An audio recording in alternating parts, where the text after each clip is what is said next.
नमस्कार दोस्तों, कैसे हो आप देख रहे हो उत्तराखंड ज्ञान। तो आज हम बात करने वाले हैं दोस्तों यूके त्रिबल एससी के एलटी का जो पेपर हुआ है उसके क्वेश्चन पेपर के बारे में।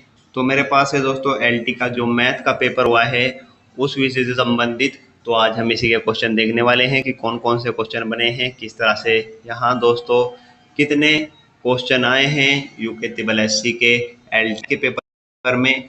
साथ ही दोस्तों जैसे ही मुझे और विषय के भी मिलेंगे तो मैं आपको ज़रूर बताऊंगा और आप तक पहुंचाने की कोशिश करूंगा। तो दोस्तों फटाफट से देख लेते हैं एलटी मैथ से संबंधित जितने भी क्वेश्चन हैं यूके त्रिबल एससी ने। दोस्तों जैसा कि आपको पता है आज जो है पेपर कंडक्ट करा है। उससे पहले यदि आप हमारे चैनल पर नए हैं तो हमारे चैनल को सब्सक्राइब और हमारी वीडियो को लाइक कर सकते हैं। तो दोस्तों जैसा कि आप स्क्रीन पर देख पा रहे हैं यह जो पेपर है दो हिस्सों में बांटा गया है, पार्ट 1A और पार्ट 1B। तो अलग अलग तरह के यहाँ क्वेश्चन हुए हैं। एक पार्ट वो है जिसमें दोस्तों सभी तरह के क्वेश्चन हैं, हिंदी, इंग्लिश और दोस्तों जैसे बात करें रीजनिंग, तो सभी तरह के क्वेश्चन हैं। एक पार्ट वो है दोस्तों जो मैथ से संबंधित क्वेश्चन है। तो दोस्तों सबसे पहले बात कर लेते हैं पार्ट 1 की, जो कि दोस्तों हर तरह के यहाँ क्वेश्चन हैं। शिक्षा के अधिकार अधिनियम के अनुसार घर पर शिक्षा प्राप्त करने का अधिकार दिया गया है। तो किस तरह से यहाँ दिया गया है, तो दोस्तों आप इसके ऑप्शन दे सकते हैं। तो मेरे हिसाब से इसका ऑप्शन है डी सही है, बहुविकलांगता या गंभीर विकलांगता से युक्त बच्चे को दोस्तों यहाँ वो घर पर ही, क्योंकि दोस्तों विकलांग जो है वो चल नहीं सकते और किसी भी तरह की विकलांगता हो सकती है तो उन्हें कठिनाई होगी, इसलिए दोस्तों उनके लिए है घर पर भी वह शिक्षा ग्रहण कर सकते हैं। तो दूसरा क्वेश्चन है दोस्तों मेल मिलाप का। तो यहाँ कुछ सिद्धांत और दोस्तों उनकी रचना दी गई है और ये बताना है कि कौन किसकी रचना है। वहीं दोस्तों बात कर लेते हैं तीसरे नंबर की, आर्थिक विकास के संदर्भ में निम्नलिखित में से शिक्षा क्या नहीं है। प्रत्यक्ष प्रतिफल, मौद्रिक निवेश, अप्रत्यक्ष प्रतिफल या मानव संसाधन विकास। तो यहाँ आपको बताना है।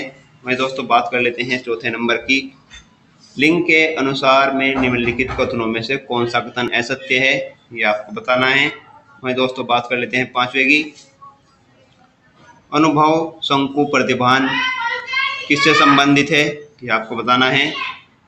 वहीं दोस्तों बात कर लेते हैं सातवें नंबर पर, भारत की 22 सरकारी भाषाओं में से कौन सी एक शास्त्रीय भाषा के रूप में पहचानी जाती है, तो दोस्तों आपको बताना है। वहीं दोस्तों बात कर लेते हैं आठवें नंबर पर, निम्नलिखित में से कौन सा आयाम गिलक्वाड त्रिविमीय मॉडल का आयाम नहीं है। वहीं दोस्तों बात कर लेते हैं नौवें क्वेश्चन, सरकार द्वारा आश्रम विद्यालयों की स्थापना निम्नलिखित में से किस श्रेणी के बच्चों की शैक्षिक आवश्यकताओं को पूर्ति हेतु की गई है, ये आपको बताना है। तो इसी तरह से बड़े क्वेश्चन हैं। तो दोस्तों शॉर्ट क्वेश्चन जो है मैं आपको बताता चलूंगा, बाकी वीडियो पॉज कर आप प्रत्येक क्वेश्चन को लिख सकते हैं और देख सकते हैं। तो दोस्तों जो शॉर्ट क्वेश्चन है मैं आपको सिर्फ वही बताने की कोशिश करूंगा क्योंकि वीडियो बहुत लंबी हो जाती है। तो दोस्तों जैसे कि आप बात कर लेते हैं 13वें क्वेश्चन, निम्नलिखित में से कौन सी किताब गीजूबाई वेदिका ने लिखी है, तो ये आपको बताना है। वहीं दोस्तों बात कर लेते हैं नेक्स्ट क्वेश्चन की।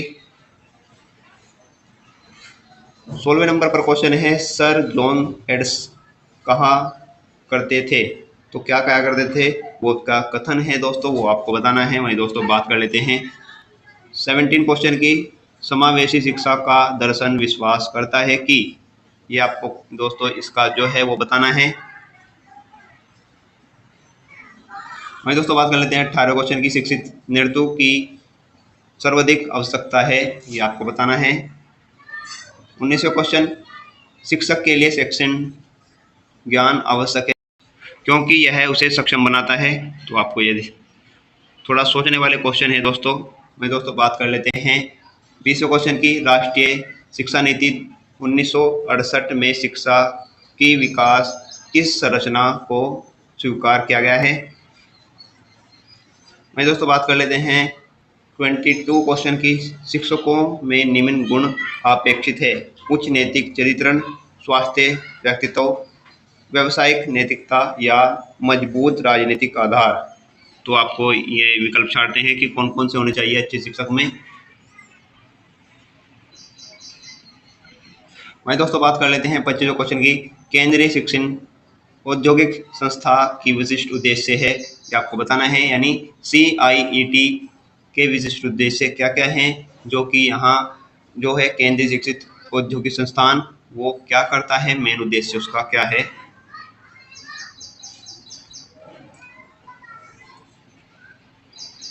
मैं दोस्तों बात कर लेते हैं 27 की।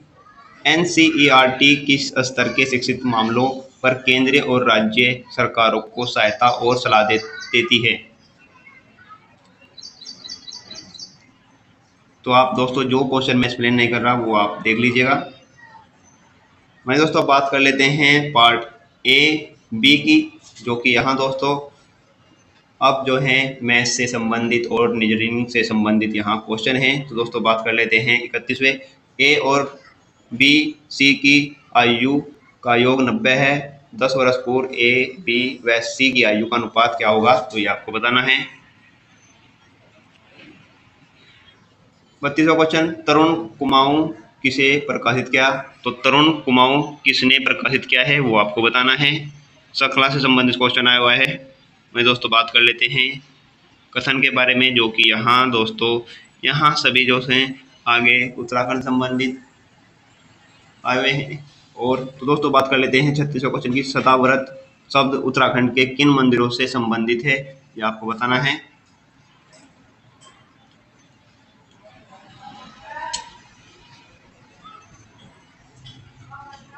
थोड़े लंबे क्वेश्चन हैं, इसीलिए मैं एक्सप्लेन नहीं कर रहा हूँ, क्योंकि यह वीडियो लंबी हो जाएगी। सिर्फ मकसद ये होता है दोस्तों, जैसे कि आपका जो पेपर है वो आपका थोड़ा सा उसे आइडिया हो जाए कि किस तरह से यहाँ जो है आपको तैयारी करनी चाहिए। 44वां क्वेश्चन, निम्न में से कौन सी महाकवि कालिदास की रचना नहीं है, ये आपको बताना है। 47वां क्वेश्चन, उत्तराखंड में समान नागरिक संहिता समिति के अध्यक्ष कौन थे, ये आपको बताना है। 49वां क्वेश्चन, ब्रिटिश सरकार ने किस राज्य को नाइट कमांडर की उपाधि से विभूषित किया था, वो आपको बताना है। मैं दोस्तों बात कर लेते हैं पार्ट सेकंड का, जो कि दोस्तों मैथ से संबंधित है। सभी क्वेश्चन जो है मैथ के आने वाले हैं दोस्तों। 51वां क्वेश्चन, फोर्टन किस सांख्यिकी को पालन करते थे, ये आपको बताना है। 52वां क्वेश्चन, वैद्युत सैद्धांतिक की धारिता निर्भर करती है, ये आपको बताना है। मैथ के क्वेश्चन जैसे कि मैंने आपको बताया ज़्यादातर मैथ के क्वेश्चन है इस सेक्शन में, तो आप थोड़ा सा इसे देख लीजिएगा किस तरह से यहाँ क्वेश्चन बने हुए हैं। तो सभी दोस्तों ये सोल्व करने वाले क्वेश्चन हैं।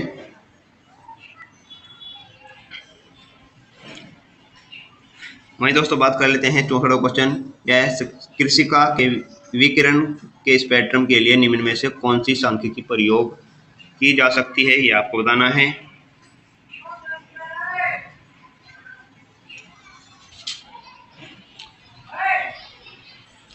सभी यहाँ मैथ के क्वेश्चन हैं और सोल्व करने वाले क्वेश्चन हैं।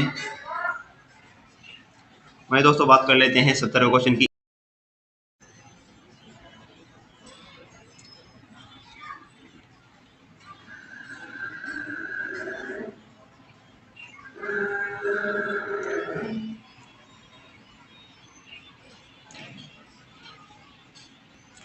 वहीं दोस्तों बात कर लेते हैं 84वें क्वेश्चन की।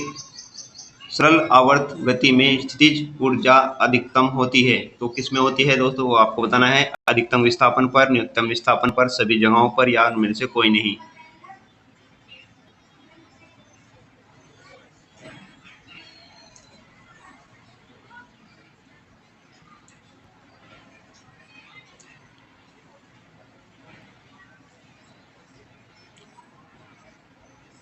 वहीं दोस्तों बात कर लेते हैं 96वें क्वेश्चन की। एक मोटे लेंस की मोटाई और बढ़ाने पर इसकी फोकस दूरी बढ़ेगी या घटेगी, नहीं बदलती, कुछ नहीं कहा जा सकता। तो दोस्तों यहाँ जो है आपको बताना है, जो लेंस की मोटाई यदि बढ़ा दी जाए तो उसकी फोकस दूरी जो है क्या होगी।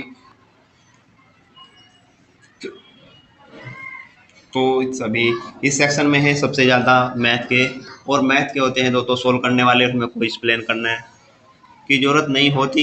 सिर्फ आपको क्वेश्चन देखना है क्या मांगा गया है, उसी के हिसाब से आपको सोल्व करना होता है। तो दोस्तों ये था LT मैथ का पेपर। तो दोस्तों यदि आपको इसकी PDF चाहिए तो मैं आपको PDF भी दे दूंगा, तो आपको मैसेज करना है कमेंट में। और दोस्तों व्हाट्सअप नंबर है जो कि चैनल के डिस्क्रिप्शन में पड़ा है। तो दोस्तों वहाँ से आप मुझे कॉन्टैक्ट कर सकते हैं व्हाट्सअप पर, और व्हाट्सअप से आप PDF ले सकते हैं। तो दोस्तों आपको वीडियो कैसी लगी, वीडियो को लाइक कर दीजिए और हमारे चैनल को सब्सक्राइब कर दीजिए, सके मैं आपको लेटेस्ट नोटिफिकेशन दे सकूँ अपने चैनल के माध्यम से। तो मिलते हैं दोस्तों ऐसी लेटेस्ट जानकारी के साथ, तब तक के लिए बाय दोस्तों।